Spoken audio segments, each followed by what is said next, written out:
I've got Solange Mougin with me on the set to talk a bit about what the papers are saying today. Hi, Solange. Hi. You're going to start first with a look at Madrid in Spain, where tens of thousands of protesters turned out Sunday for an anti-government protest. Yeah, España was really the word of the day in the streets among the center-right and the far-right parties yesterday in Madrid. And as you can see, it was the sole word on the cover of the front page of the daily ABC. The paper says that this is, quote, the time of the nation, describing multiple conservative parties that came out to demand national unity. ABC says that they're unhappy with Socialist President Pedro Sanchez for proposing talks with the separatists in Catalonia and to ease political tensions there. And they don't want any leniency in the trial of 12 Catalan independence leaders that is slated to start tomorrow. Now, the Catalan press is focusing its coverage more on anger with Sanchez and less on dislike for the independence movement in Catalonia. Yeah, El Periódico says the protest was about the right attacking Sanchez,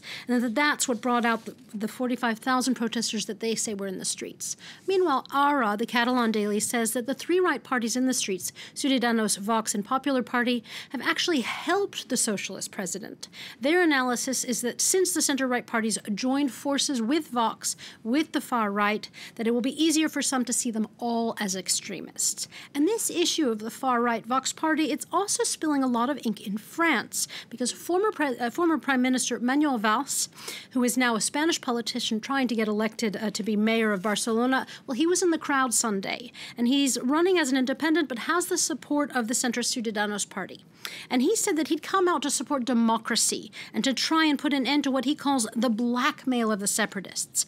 As for the far right being part of the protest, he said that he was not walking with them and that they don't have the monopoly on patriotism. All right, let's go now to the United States. The presidential election there is still under 2 years away. That's right, because 2020, wow. That race is heating up and it's already hit a record. Yeah, this past weekend, two women senators announced their candidacies for the Democratic nomination, Elizabeth Warren and Amy Klobuchar. Now, this means that so far 5 women lawmakers and 1 outsider have declared themselves candidates. Now, the record of 6 candidates has been hit before, but never with such major top-tier politicians. Senators Warren, Klobuchar, as well as Senators Kamala Harris and Kirsten Gillibrand and Representative Tulsi Gabbard. Now, for Vox, this is both historic and unsurprising.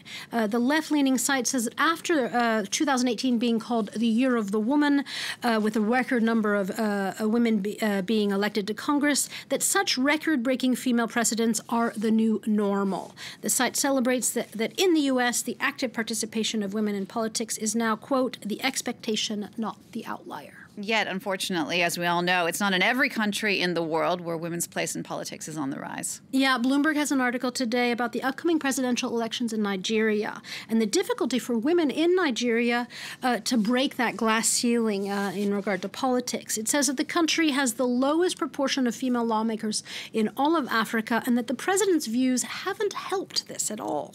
When asked about his wife's politics, he is quoted as saying that she belongs in the kitchen. Cherry on the cake, he said this while standing next to German Chancellor Angela Merkel.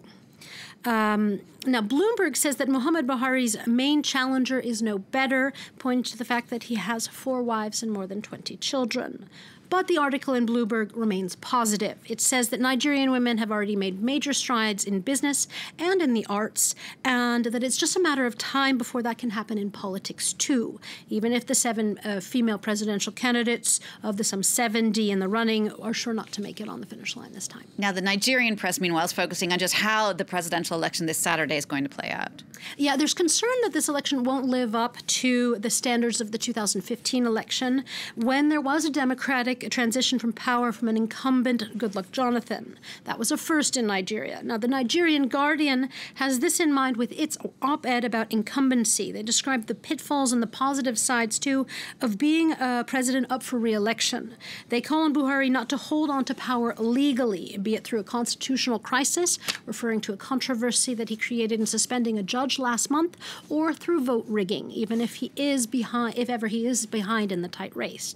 Now, they say that there is now hope that repeated democratic transition of power can become a reality in Africa's most populous democracy, but there's also fear that it could slip back into voter fraud and violence and leaders who refuse to go. Just to wrap up now, something a little lighter about makeup. Yeah, this appealed to my French-American in me, and it compares how French and American women use makeup. Now, the comparison comes from Instagram sensation Kirsten Dominique. She has over 1 million followers on the site, and she describes on her face what she sees as the difference between how French and American women use makeup.